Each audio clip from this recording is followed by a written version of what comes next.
哪些维修不用 permit？ 房东必看。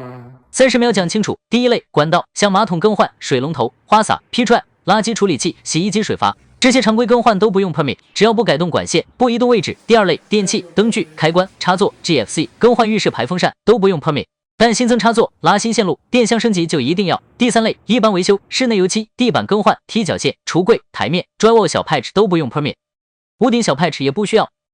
总结，只要是不动结构、线路、不新增设备，通常都不用 permit。不确定的话留言，我帮你判断。